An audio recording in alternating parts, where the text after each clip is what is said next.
So tonight I'm going to be talking about an experience that I had on a job with a particular person named Gregory and Gregory K. And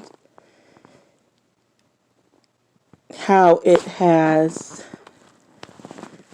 was a really different kind of experience.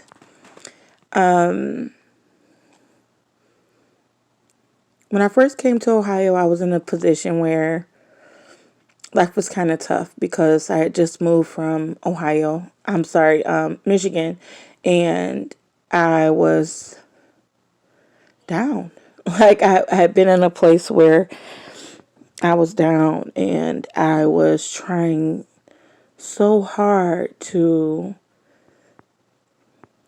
come up and do greater things with my life and for my children. I was just down. I had an injury on the job and it had me in a place where I could not, I just couldn't, I couldn't get much done at that time. So I had to move forward. And I was down for a minute, didn't have any income, and I was taking care of 3 children. I finally, at one point in time, was able to get another job, and I was working overnights, at a hotel, working until I finally, I came to a place where I was like, okay, it's time to step up, it's time to get another job, and it's time to start working, because I had a goal that I wanted to provide for my children a home. And I wanted to provide them a home. I wanted to be able to provide them a stable home, with a dog that they had always wanted. And, it was the relationships that I was, the people that I had invested so much time and energy into were bad situations when, we would, we would get together and I would find out that someone had a girlfriend or family and, that information wasn't disclosed to me. But it's just like, okay, you just got to move on. And, but I came to this job. I was working at Whirlpool. And I'm not sure if I showed the actual place. I like this place right here.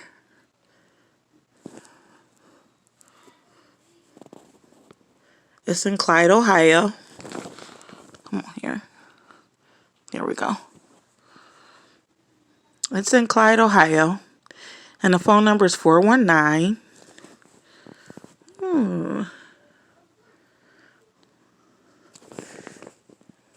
Can't remember the phone number right off the back. I know the last. Yep, 547-7711. So, but in that situation, there was a guy named Gregory. I had just started working there, got approved, came in through the company, Kelly's. It's like a temp agency. So you come in through the Kelly's, the place for Kelly's, and you come in through that place. You get to work, and I started working on line 7 overnights. And it was kind of different. It was a job, my first job working in a plant where, things were challenging and you were able to, begin in the youthful environment. I had always been used to working around a lot of older people. But I came to a place where I was able to, get on this shift. I worked around a lot of younger people, and they were not so nice. I'm not going to make small talk. I'm not going to make small talk here. I'm just going to be real. It was not nice, but it was very hard in the beginning. I was just trying to focus myself to fulfill those goals to my children of buying them a home and, doing the things I actually wanted to or needed to do. It was important to me to just step up and be everything that I wanted for, to do everything that I wanted to do for my children. So what I ended up doing was, now I was working here, working 2 jobs at the same time.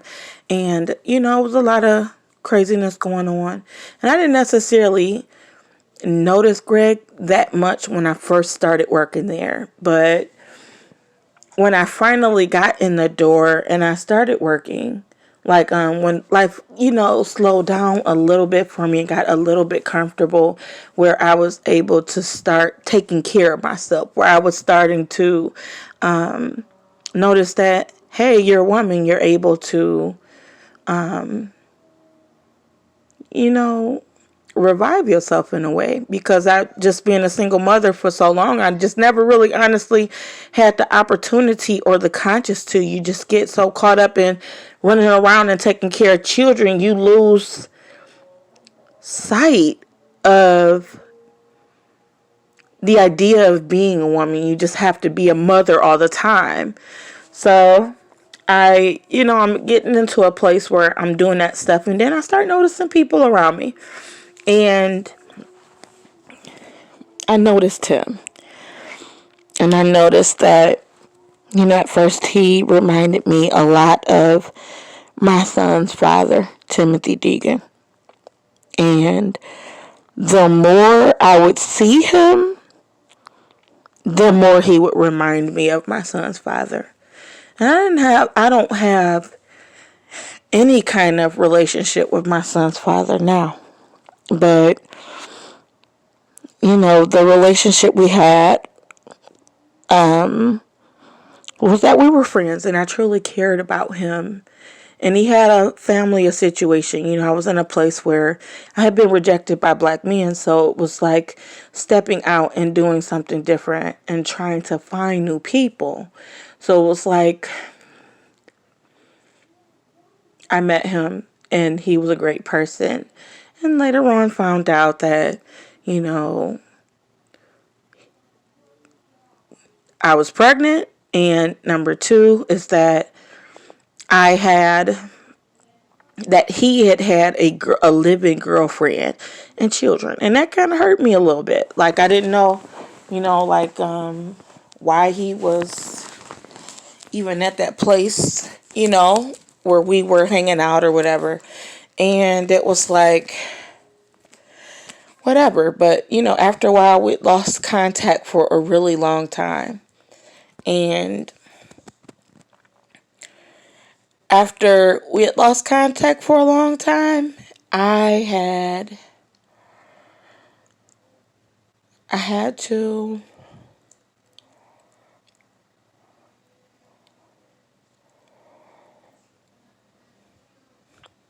let it go. We fell out, the baby mama. She had a lot of stuff to say. She was the go-between and had all the dirt and the info that she was feeding me. And it made me angry and was putting stuff between the both of us that would separate us and put us in a way where we did not come back together. But that was okay. Like, it was like, even if that was the case, I felt bad because he had a relationship with her, and I would feel bad thinking that, hey, you had a child by this woman's man and broke up her family, but you went back to him. So I didn't. I just didn't. I didn't, once I be in a situation and people, act up, I generally don't show pressure for people to come back. I just kind of go on my way and do my own thing and take care of my children. And yes, it hurts, but, it is what it is. So I just kind of put that 2 and 2 together, and I just kind of went on. And I cared about him a lot. And we would conversate, we stopped talking for a while, and it was just me and the baby mama talking. But Timothy, I hadn't talked to in a while. So, the stigma of that situation left it really hard on me to deal with the new guy, Greg, at work. it left me feeling like you look like my son's father. And he hurt me. So my heart is hurting, and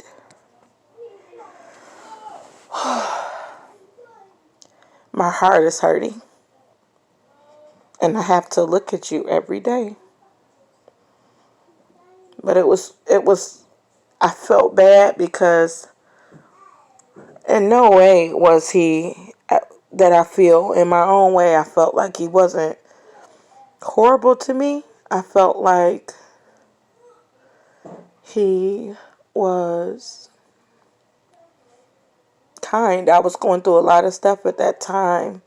I was dealing with a lot of issues. I was being made fun of on this job. And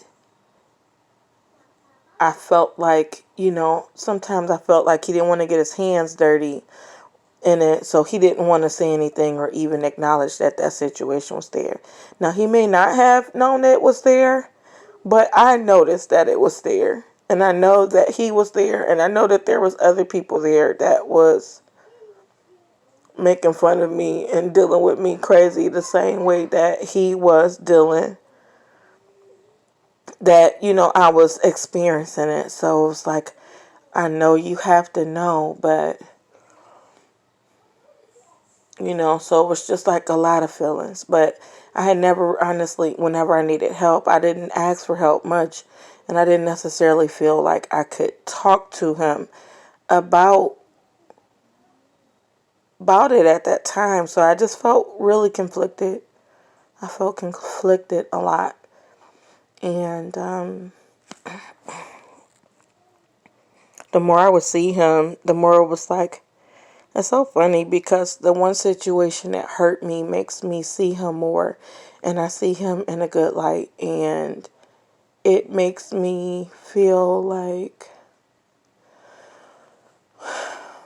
my heart is confused. Like, do I go back and try to mend the relationship with my child's father? Like, I was just in a place where I was hurt. I was stretched and I was hurt. Like, I don't know what to do. And I would find myself thinking about the guy from work a lot. And it was weird for me because I hadn't felt that way about anybody in a long time. Like, I don't think I ever honestly felt that way about anybody, but I had that feeling of like, wow, I'm really attracted to you, to someone that was younger, that I just would never date anybody younger, but I was so attracted to this person. I was attracted to him, and I was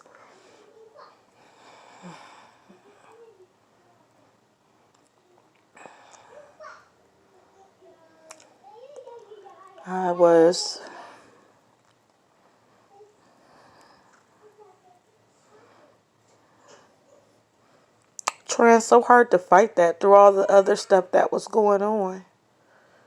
So a lot of times I don't know. Like, when I was younger, I never really had the opportunity. I was like a tomboy growing up. And I never really had the opportunity to be a girl. So at this point in my life, or at the later stages of my life, this was the opportunity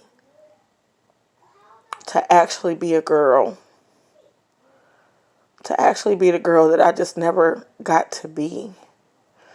So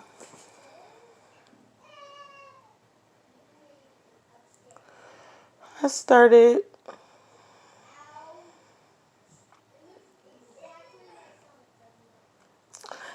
started being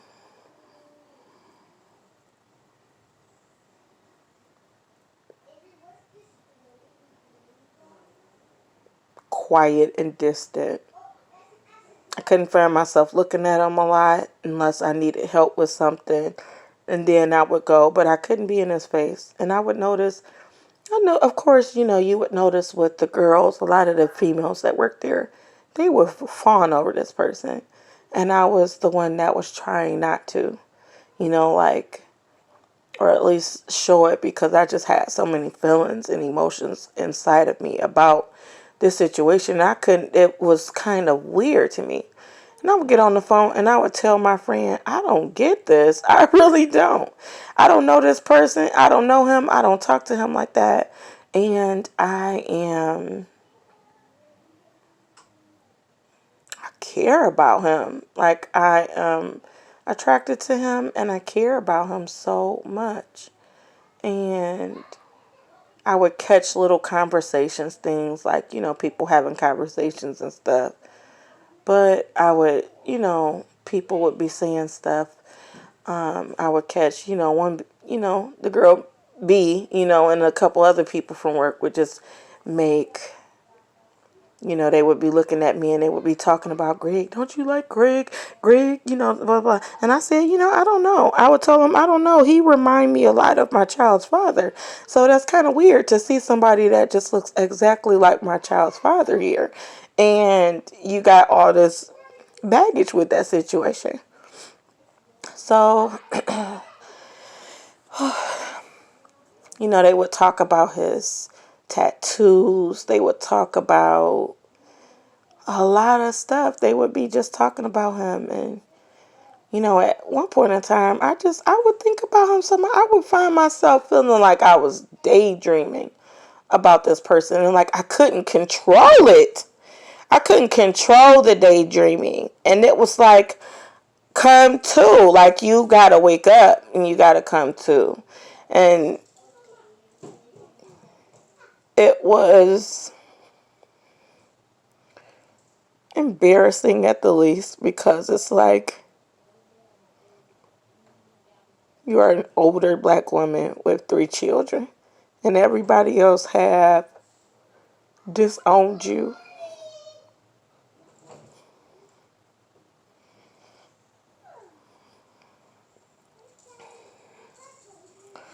So how do you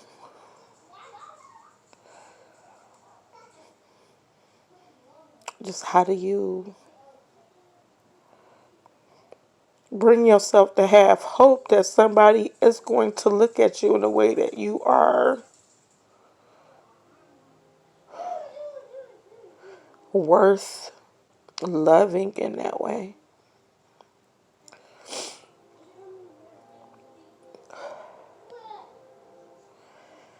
So I just kind of pushed on. And every day I would find myself thinking about him. And at that point in time, I was still kind of in church. So it was like, you're thinking about somebody like this. Maybe it is meant for you to pray for that person. I would find myself praying for him, just saying prayers. Like, why would you be thinking about somebody like this? I don't know his life. I don't know anything about him like that. When you feel like you feel like you've known someone before, but you don't know them like that. So it's like,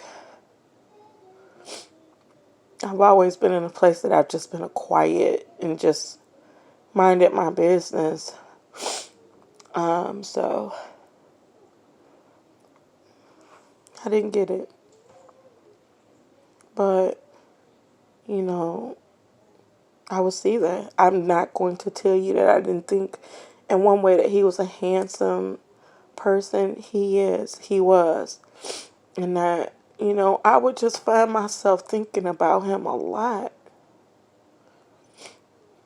And that would make me sad, because I would look at my life.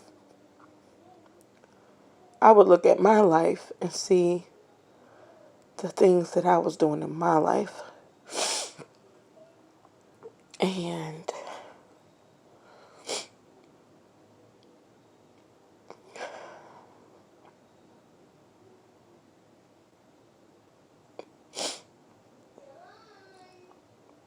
it was different.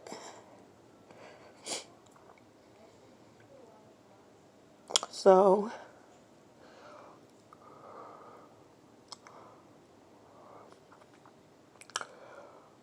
I I was in a place where I was dating people, or just trying to get to know people. Like, I was celibate and I was trying to get to know people, see how people were doing. And it honestly just was not working out. I tried so many different things to just feel, see where I belonged and was accepted. Tried church quite a few times and I just felt so hurt. But, I would go home and I would just start looking at ways to feel better about myself because religion just was not working for me. So I would start looking at things like affirmations and meditation and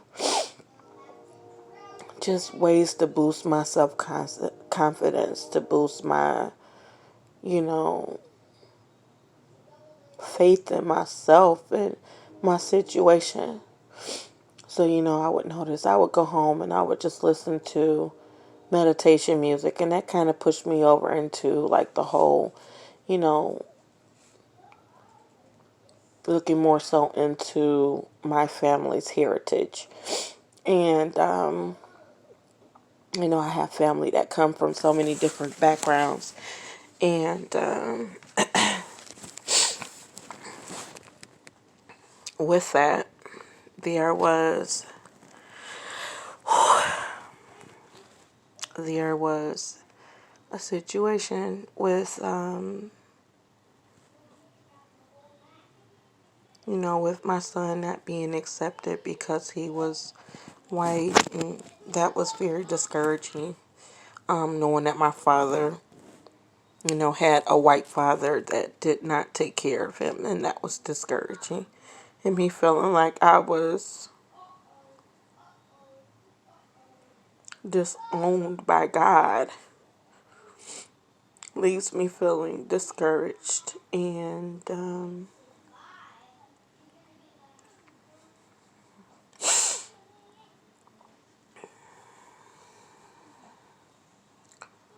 that was hard.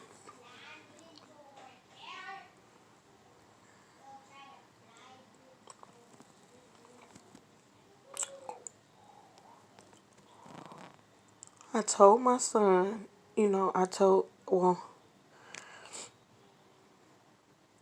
children would come and they would ask me questions about having a father, and that made me sad because it's like, I don't really like many people, and you have feelings or you have interest in someone that you can't act on and you can't respond to that. And it's like, I don't know what to do. So you come to a place where you're just like, okay, you're just going to just dig down and let it stay there a little longer. And the longer you sit down and you just let the stuff, you push it down about this person, it just makes it became to the point where it was almost hard for me to breathe. It felt hard because I just thought about this person all day long. And it was scary for me because I just never did. I would find myself asking God. I think I remember just writing a list down and asking God to just give me someone that can meet me in areas that things that I seen that,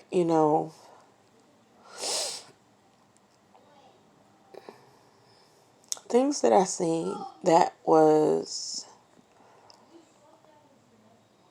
appealing to me, according to certain people, and just, things that I needed for myself. And honestly, I've never really been a lavish person. I've always been very simple. And, it would always bring me back to this person that he was a simple human being. And I felt that. I was like, I feel that, okay? I can do that. And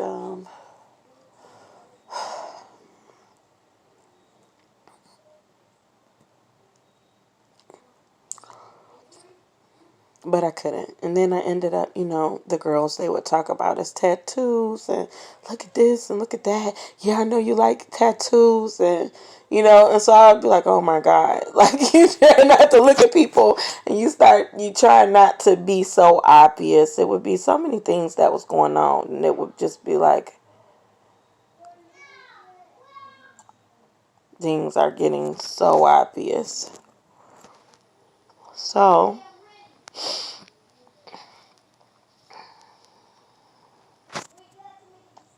I remember just asking, like, there was 3 people that I thought were just awesome people.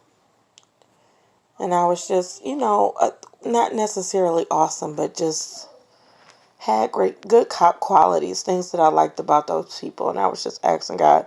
And I'm sure that he was one of them, that he was a good person to me, that he was in that list. To give me somebody like these people, you know. And that was, I felt so many different ways. And I let that go.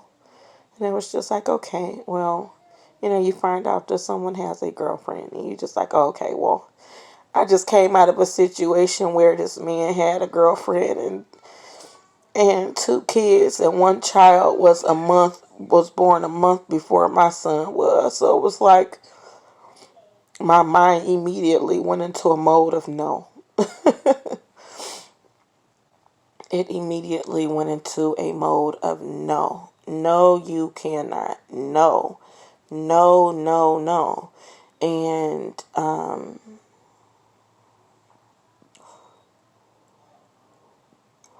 we did that.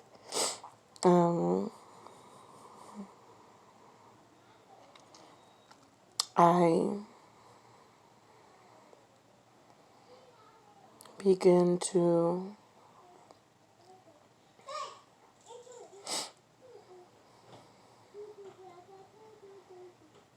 be in a place where I felt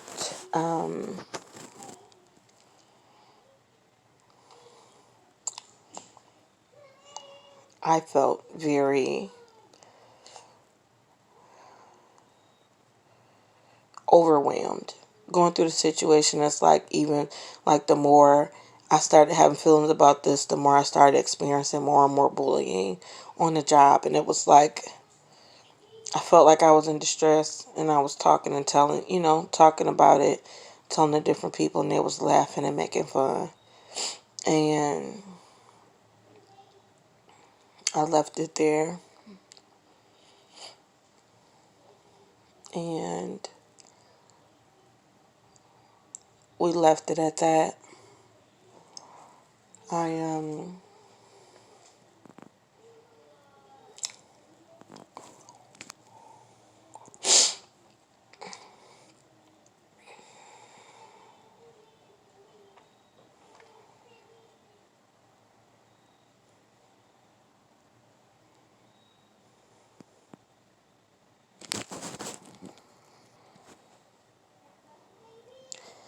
and with the stuff that was being talked about me for, it made me embarrassed. It definitely made me embarrassed that he was the leader and this stuff was being said about me. And I felt embarrassed. So it was like, I'm not going to pursue anybody. Well, he had, you know, someone, but I definitely couldn't see myself pursuing anybody like that. I just wanted to be able to find people that I could vibe with, because you're just in a place on your own with children and, trying to make friends, trying to make people, to make life a little easier, because I've honestly never really had friends. I've had a lot of people that have used me and just left me, but I never really honestly had no friends. So I left it at that. I just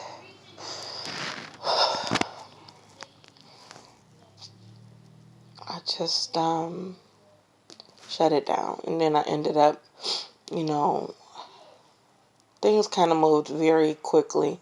So I ended up moving to another line, and the the issue became even worse on that line.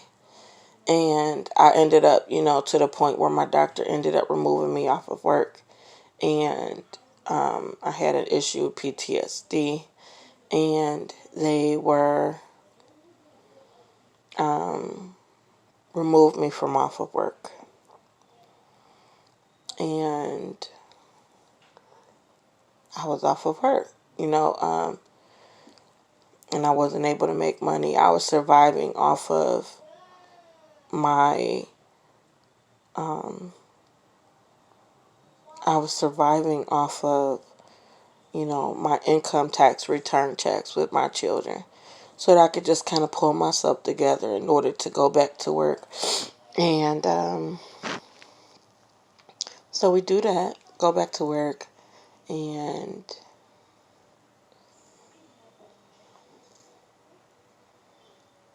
go to work.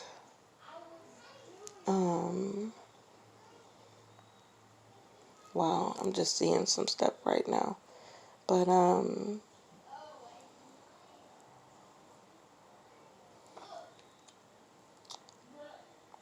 I was kind of nervous because, I was told by one of the guys, his name was Kevin. He told me that, our line had shut down. And that necessarily, that came to me when, a situation had happened, and they ended up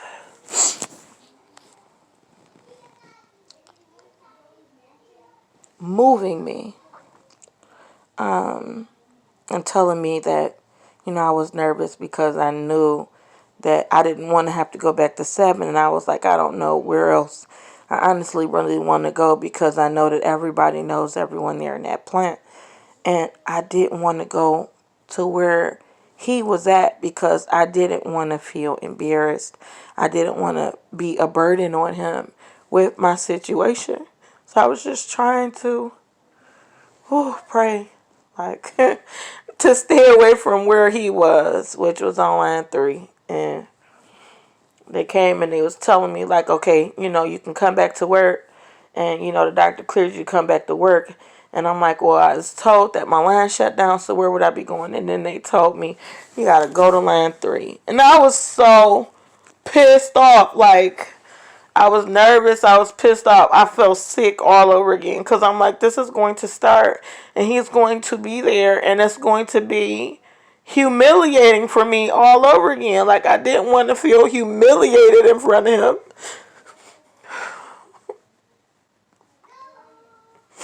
So I just tried so hard, because I know that I was going through a situation.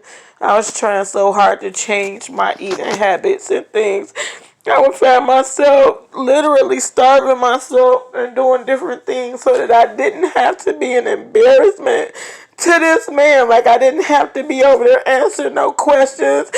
And he didn't have to deal with none of the issues that he had, that I'm sure he probably had to deal with on line 7.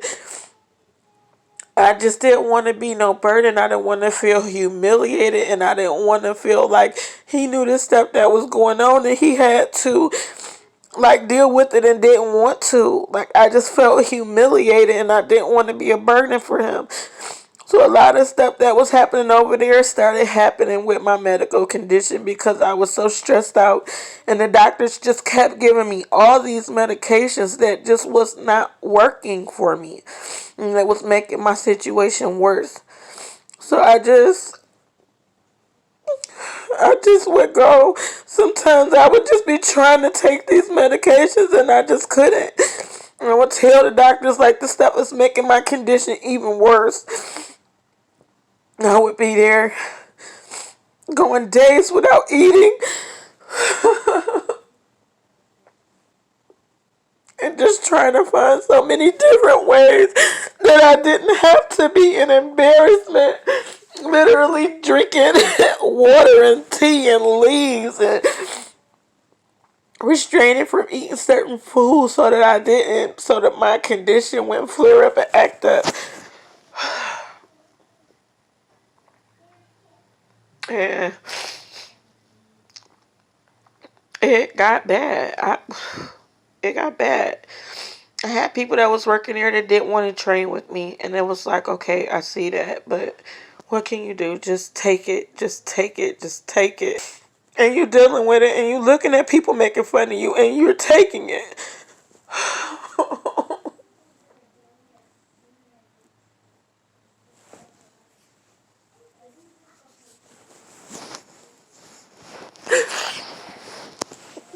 And the only thing I used to think about was, is I didn't want to be an embarrassment to him. I didn't want to be an embarrassment to Gregory Kiefer. I didn't want to be a burden on him. I was thinking about myself, but I would find myself thinking about him more because I felt like maybe he didn't ask to be in a situation with me, and maybe he felt like he got away from, our minds can wander all the time, but it's like maybe he got away from me because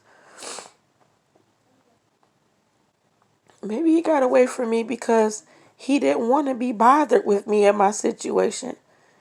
And when you're in a place where you're low and things are happening, you honestly start thinking about how you got to push people away. How you have to push people away because you just don't want to be a burden, or you just don't want to find or be disappointed in any kind of way. You don't want to have to be disappointed. So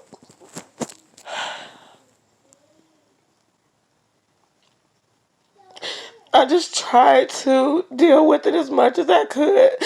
I had feelings of love and feelings of anger, feelings of hurt, feelings of just bitterness, frustration of being alone and taking care of things in my world just falling apart. That was just my world.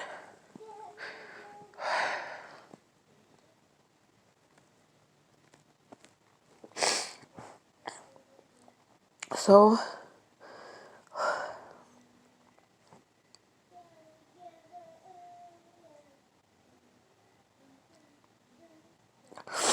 I would let that go, and I would let that go.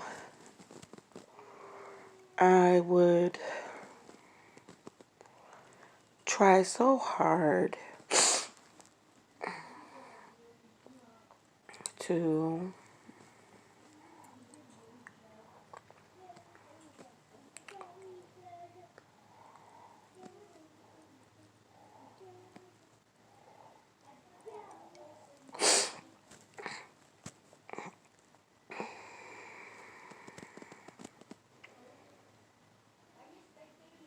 I would just try so hard not to be so obvious, but as I became frustrated more, like you're lonely, you're going through all of this stuff and you're alone. And so I began to get more and more frustrated. And I came to the point where, I was meditating and I was just trying so hard to be positive. And I was still in a place where I was hurt and bitter. Like, I don't know who I can trust or what's going on. So I just stayed away from most of the people at the job and stuff was happening. And it's like, these are people that's in leadership and they hurting you and they doing everything that they can to make life hard for you. But they can do it and you just gotta let them.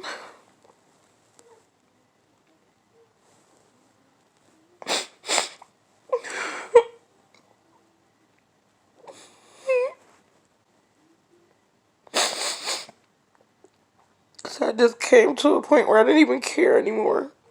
It was the only job that I had. Because I had quit my other job. It was the only job that I had. And I just came to a place where I just didn't care no more. And they was messing with me and I just wanted them to literally fire me. It came to a point where they just kept telling me, you don't have any proof that this stuff is happening. And I just wanted to prove that these people was doing this stuff to me. And that this is not anything that they should be able to get away with.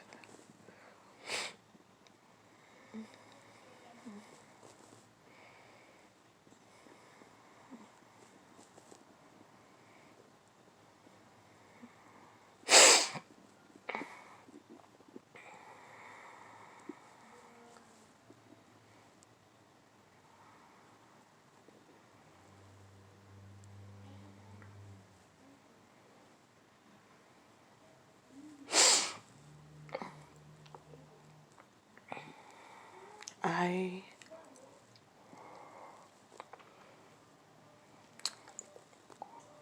became like I didn't care. I was angry and I didn't care. And most of the time I felt so much rage and anger from just trying to be loving, and all I can get is anger. But that didn't stop me from feeling like you really care about this person.